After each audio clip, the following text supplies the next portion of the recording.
Visakhapatnam PM Palem police station పరిధిలోని అనూష అనే గర్భిణీపై ఆమె భర్త అత్యాచారానికి పాల్పడ్డారు. ప్రస్తుతం ఆమె చనిపోయిన పరిస్థితి కూడా ఉంది.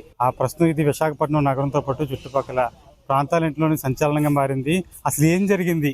నిన్న మొన్నటి వరకు ప్రేమించి పెళ్లి చేసుకున్న దంపతులు ఈ అగత్యానికి భర్త పాల్పడడానికి కారణం ఏంటి? ప్రస్తుతం పిఎంపాలెం పోలీస్ స్టేషన్లో బంధువులు తల్లిదండ్రులు అందరూ కూడా పోలీస్ స్టేషన్లో కేసు నమోదు చేస్తున్న పరిస్థితి అవుతుంది. బంధువులందరూ కూడా లోపల ఉన్నారు. ప్రస్తుతం స్నేహితులు మనతో ఉన్నారు. వాళ్ళని అడిగి తెలుసుకుందాం ఏం జరిగిందో. ఏం చెప్తారండి? ప్రేమించి పెళ్లి చేసుకున్నారు, తల్లిదండ్రులు కూడా తెలియకుండా చేసుకున్నారు. ప్రస్తుతం అమ్మాయి కూడా గర్భిణి, రేపు డెలివరీ డేట్ కూడా హాస్పిటల్లో ఈ రోజు డేట్ ఇచ్చారని చెప్తున్నారు. సడన్ గా నిన్న ఇద్దరి మధ్య ఏం జరిగింది? అసలు ఈ ఘటనకి అసలు ప్రధానంగా అతను హత్య చేయడానికి ఏంటి కారణం అంటారు? అంటే వాళ్ళిద్దరూ రిలేషన్లో ఉన్నప్పటి నుంచి అయితే మాకు తెలియదు. గత 3 yearsగా అయితే మేము క్లోజ్.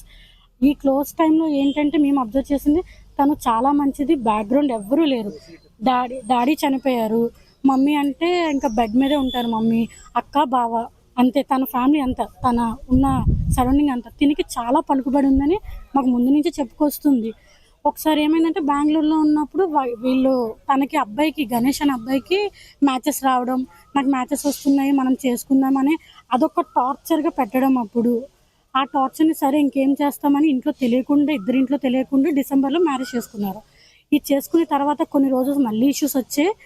ఎలా అంటే హెయిర్ కట్ చేసి వాడు గణేష్ ఏదో చేయడం, ఇలా కొన్ని జరిగే వాళ్ళిద్దరి మధ్య. తర్వాత అనుకోకుండా ప్రెగ్నెన్సీ రావడం, ప్రెగ్నెన్సీ స్టార్టింగ్లో కూడా కొన్ని ఇష్యూస్ వచ్చాయి వాళ్ళకి. అదేంటంటే కొంచెం సార్ట్అవుట్ అవ్వడం, తిను సర్దుకుంటూ వచ్చేది. ఎంత ఫ్రీడమ్గా వదిలేదంటే ఆ గణేష్ని, మేము కూడా మా వాళ్ళని అంతగా వదలం, మేము అంత ఫ్రీడమ్గా వదిలేది. ఇప్పటికీ స్టిల్ నాకు తెలిసి నైట్ మాట్లాడాం మేము. నైట్ 11:30కి కూడా ఎంత బాగా మాట్లాడామంటే నవ్వుకుంటూ మాట్లాడింది. నైట్ కూడా అడిగాం డెలివరీకి ఓకేనా అంటే, నైట్ డాక్టర్ ఏమన్నారంటే ఇప్పుడు వచ్చి జాయిన్ అయిపోమన్నారు డాక్టర్, కానీ గణేష్ ఇప్పుడు వద్దు అంటున్నాడు, మార్నింగ్ జాయిన్ అవుదాము అంటున్నాడంటే మేము అప్పటికి డౌట్ వచ్చింది, ఎందుకు వద్దు అంటున్నారు? ఆల్రెడీ గొడవల్లో ఉన్నారు, రెడీ టు డెలివర్ అయిన అమ్మాయిని ఎందుకు వద్దు అన్నాడంటే ఎవరికైనా వస్తుంది డౌట్. సో వచ్చింది, మేబీ మంచి రోజు కాదనేమో, నార్మల్ డెలివరీ అదే ఆపరేషనే కదా, రేపైనా చేసుకోవచ్చు అనుకున్నాడేమో అనుకున్నాం. మార్నింగ్ కాల్ చేసి చూస్తే వీళ్ళ కాల్స్ అందరివి ఉన్నాయి. ఆ కాల్ చూసేసరికి ఇంకా మేము ఎలా రియాక్ట్ అవ్వాలో కూడా, ఎలా చెప్పాడంటే లేదు పడిపోయింది, లో బీపీ వచ్చి పడిపోయింది, స్టెప్స్ దగ్గర ఇంటి దగ్గర పడిపోయింది అని చెప్పాడు. వీళ్ళందరూ వచ్చి చూసేసరికి బ్లాక్ అయిపోవడం, ఆ అబ్బాయి గణేష్ అనే అబ్బాయికి మెడంతా ఇక్కడ ఘాట్లు ఉండడం, ఇవన్నీ చాలా ఫైట్ చేసిందేమో అనిపిస్తుంది. అబ్బాయిని చూస్తున్న ప్రతిసారి అనూష చాలా ఫైట్ చేసింది, బతకడానికి అనిపించింది నాకు. లైక్ అంటే హాస్పిటల్కి వద్దు ఇప్పుడు రేపే వెళ్దాం అనేసరికి కొంచెం డౌట్గా అనే అనిపిస్తుంది. మేబీ వాడే ఏమైనా చేశారేమో, కానీ తనే ఒప్పుకున్నాడు మార్నింగ్. నేనే అంటే ఒప్పుకోవడం అంటే డైరెక్ట్గా ఒప్పుకోలేదు, మళ్ళీ 3-4 రీజన్స్ చెప్పి, అన్ని రీజన్స్ చెప్పి ఆపేశాడు. అంతే, ఏదైనా అవ్వచ్చు అనేటట్టు చెప్పి ఆపేశాడు.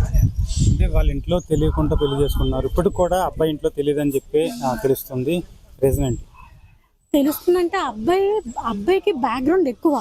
ఎందుకంటే 2-3 టైమ్స్ తినే చెప్పింది, నాకు వాళ్ళ నాన్న నుంచి బెదిరింపు కాల్స్ వస్తున్నాయి, వాళ్ళ నాన్న నుంచి, అంటే వాళ్ళ నాన్నది వేరే ప్రపంచం, కొంచెం రౌడీ ప్రపంచం అనేటట్టు చెప్పింది నాకు.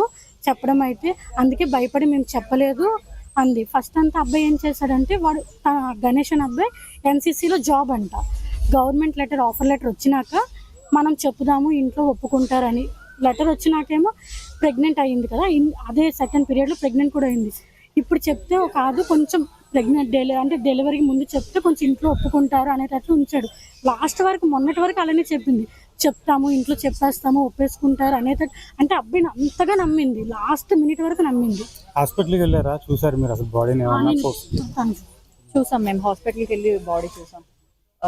మేము కేర్ హాస్పిటల్కి వెళ్ళాం ఫస్ట్. సో అక్కడికి వెళ్ళి తన ఎక్స్ప్లెనేషన్ ఏంటంటే, హాస్పిటల్కి తెచ్చే వరకు పల్స్ ఉంది, ఆల్రెడీ డాక్టర్ చెక్ చేశారు, చెప్పారు 10-15 మినిట్స్ తర్వాత చెప్పారు. సో హాస్పిటల్కి నేను తీసుకొచ్చేంత వరకు అయితే పల్స్ ఉంది అని చెప్పుకొని వచ్చాడు. బట్ డాక్టర్స్ కన్ఫర్మ్ చేశారు, తెచ్చేటప్పటికి చనిపోయారు అని కన్ఫర్మ్ చేశారు. సో మేము అది సస్పీషియస్గా బిలీవ్ చేసి మేము కేజీహెచ్కి తీసుకుని రావడం జరిగింది. సో ఇక్కడికి వచ్చాక పోలీస్ వాళ్ళు అందరూ తన్ని కొంచెం గట్టిగా అడిగేటప్పటికి 2-3 రీజన్స్ చెప్పిన తర్వాత అండ్ ఫైనల్లీ యాక్సెప్ట్ చేశాడు. నేనే చున్నీతో తన్ని ఇలా చేశానని చెప్పాను. అంటే ఇలాంటి అబ్బాయి మోసం చేస్తున్నాడని చెప్పి స్టెప్ బై స్టెప్కి తెలుస్తుంది.